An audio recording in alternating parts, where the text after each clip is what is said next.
Olá, meu nome é Joab, meu grupo é composto por eu, Ângelo Antônio e Lucas Emanuel. Essa é a segunda avaliação sobre MOSFETs, e nessa questão aqui, no item A, é pedido para montarmos esse circuito com um MOSFET, um NMOS. Então vamos abrir o LT-Spice, clicar aqui para criar um novo esquemático, mudar a visualização para ajudar na montagem, e vamos colocar os componentes. Primeiro uma fonte, apertamos P, logo depois precisamos de voltage. Tem uma fonte de entrada aqui, apertamos C para colocar um capacitor, Ctrl R para rotacionar. Colocamos os resistores apertando R. Tem um resistor aqui também, um capacitor aqui, um outro resistor aqui. E aqui temos outra fonte, colocamos voltage novamente. E aqui temos o nosso NMOS. Pronto. Bem, o gate está mais para cá, para ficar melhor. Pronto. Agora vamos interligar os componentes, apertando W, G onde tiver terra. Conectamos os resistores do gate.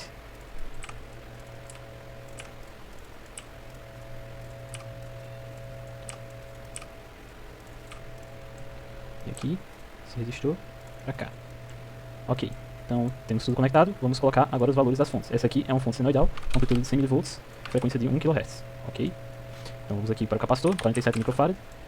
Aqui um resistor de 1 MΩ, colocamos desse jeito para o valor ser lido, meg. Ok, 2.7 MΩ esse. Essa tensão é de 12 volts CC. Esse resistor é de 820 ohms, 100 ohms e 100 microfarad.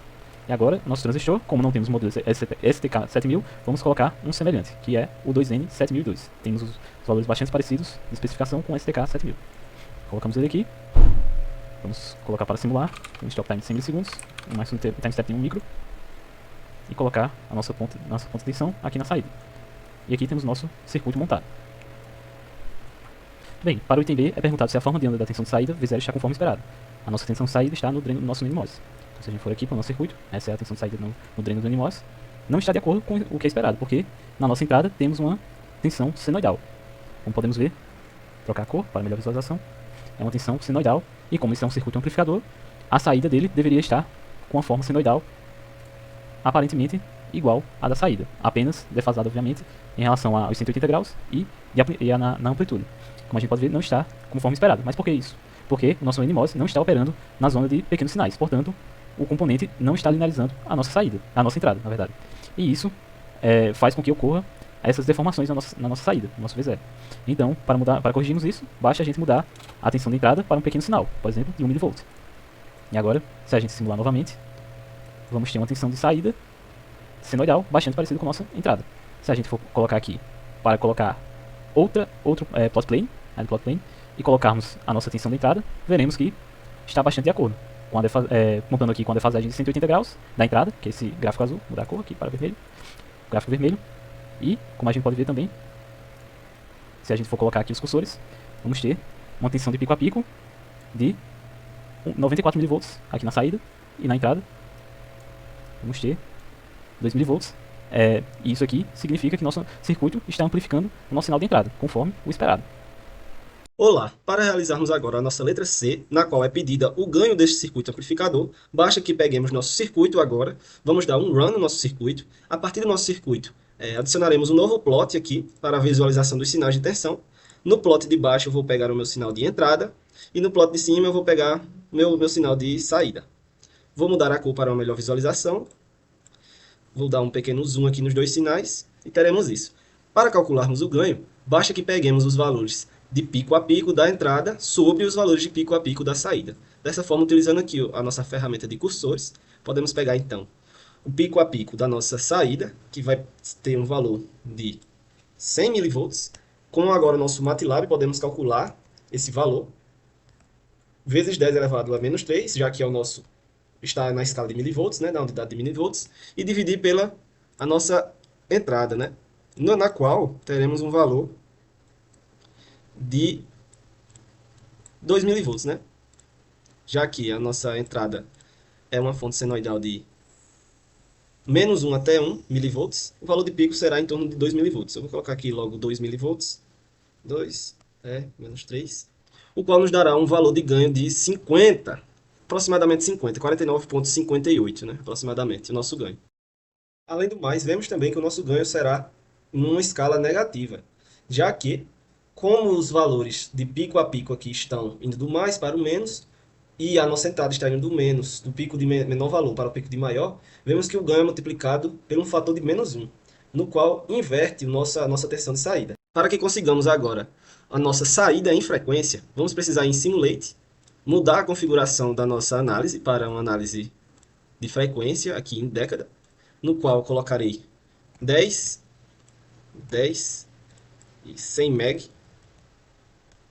Para antes que eu consiga fazer essa simulação, eu devo configurar minhas fontes de tensão como a sem amplitude igual a 1. Fonte de tensão alternada. Dando um run, eu consigo agora pegar a minha tensão de saída na minha frequência. Desta forma, para que encontremos a nossa letra D, na qual é perguntada qual é a frequência de corte desse circuito amplificador, podemos verificar a frequência de corte quando o valor do ganho terá, o valor de saída terá uma diminuição de 3 decibéis em relação ao valor máximo.